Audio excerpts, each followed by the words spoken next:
Wena olibonyo ke nkabi yami ungubani angithi mabonyoko uphuma ngakuphi ngiphuma eChina China ka ole China plus umusinyana libonyo I was born in China Kukuphi ekhaya mfethu China Kusechina mfethu wakabani isibongo Shangli Ngako Shangli kuri ke holetse ke belelwe China ka hodisa mo South Africa bua kaZulu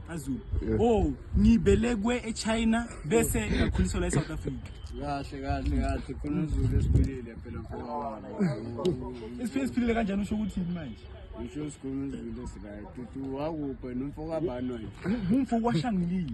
kuChingching wamazi uTangling lo oni travel lapha eChina umfazi so ngwele okwenza ukuthi ugqoke into ekhanya yeah ngisatha kuye wezini eChina le lezinto lezi usithatha ubona la ulimazi uzokaleyisa no hayi ushap wena da uzokaleyisa la so toba kanyo o ke ba kanyo that's gonna be the thing